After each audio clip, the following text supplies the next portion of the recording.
శ్రీ సీతారామాభ్యాం నమః. శ్రీ గురుభ్యో నమః. శ్రీమద్ వాల్మీకి రామాయణము అయోధ్యాకాండము 55వ సర్గము. సీతారామ లక్ష్మణులు యమునా నదిని దాటుట. శత్రు సంహారకులైన రామలక్ష్మణులు ప్రయాగక్షేత్రమునందలి భరద్వాజాశ్రమమున ఆ రాత్రి గడిపి మరునాడు ఉదయమున మహర్షికి నమస్కరించి ఆయన అనుమతితో వారు చిత్రకూట పర్వతానికి బయలుదేరారు. అంతటా ప్రయాణమునకు ఉద్యుక్తులైన సీతారాములకు ఆ మహాముని శుభాశిస్సులను పలికారు.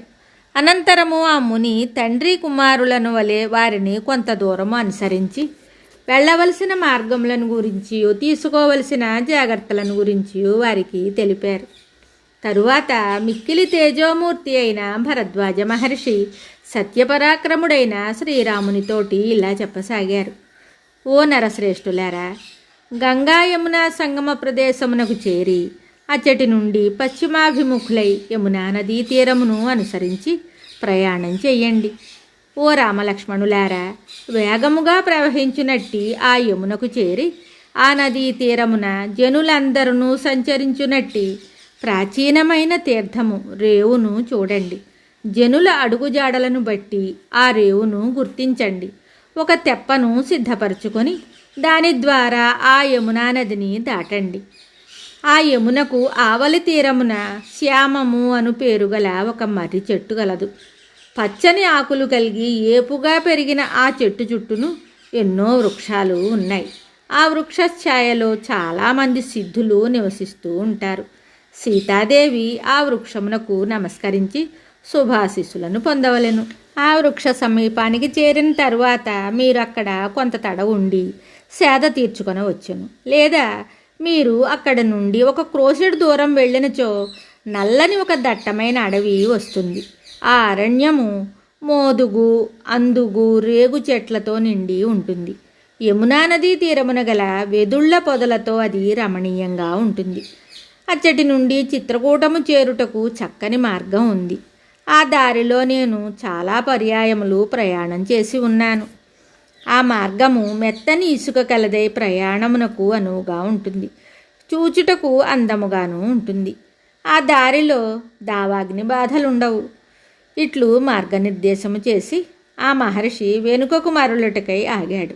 అప్పుడు శ్రీరాముడు అట్లే అని పలికి మహర్షికి నమస్కరించి, అయ్యా, మీరు ఇంకా మీ ఆశ్రమానికి వెళ్ళండి అని పలికాడు.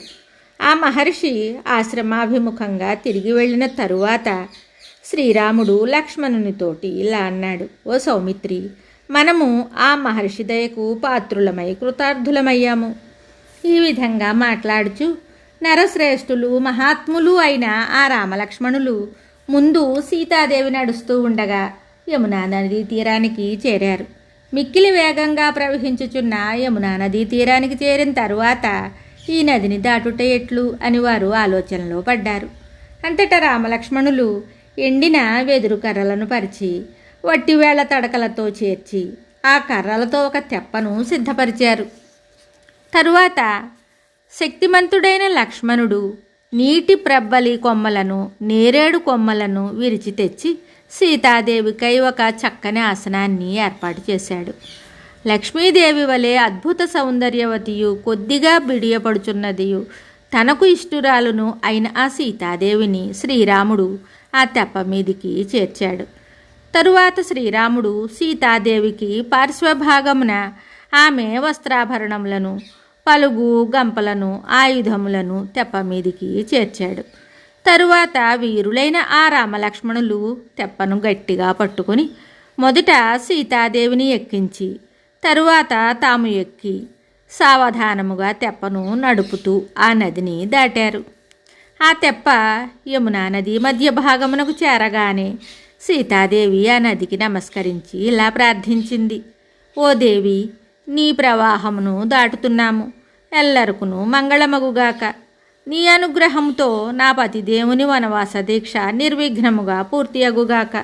శ్రీరాముడు ఇక్ష్వాకు వంశరాజుల రాజధాని అయిన అయోధ్యకు క్షేమముగా తిరిగి చేరినచో నీకు వేల కొలది గోవులను, వందల కొలది దివ్య నైవేద్యములను సమర్పిస్తాను.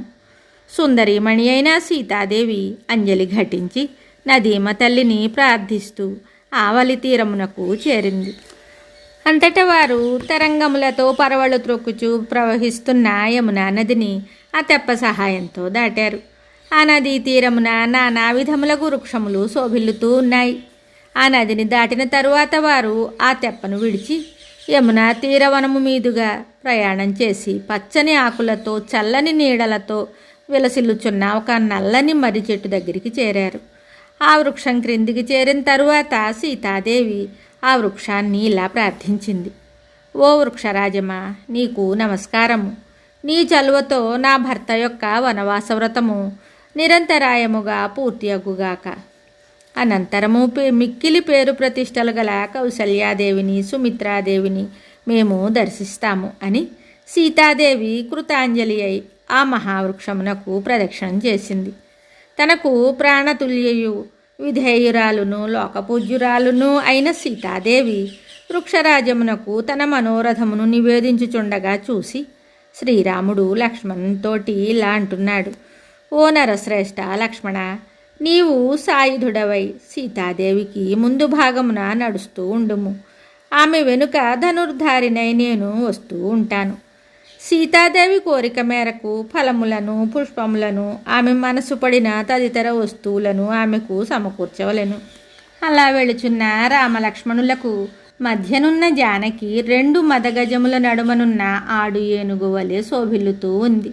ఇదివరలో చూడనట్టి మొక్క గాని పూల పొద గాని పువ్వులతో కలకల్లాడుచున్న తీగ గాని కనపడినప్పుడు సీతాదేవి వాటిపై తన అభిలాషను పతికి చెప్తూ ఉంది. సీత కోరిన వెంటనే లక్ష్మణుడు పువ్వులతో విలసిల్లుచున్న రమణీయములైన నానా విధములగు మొక్కలను తీసుకుని వస్తూ ఉన్నాడు.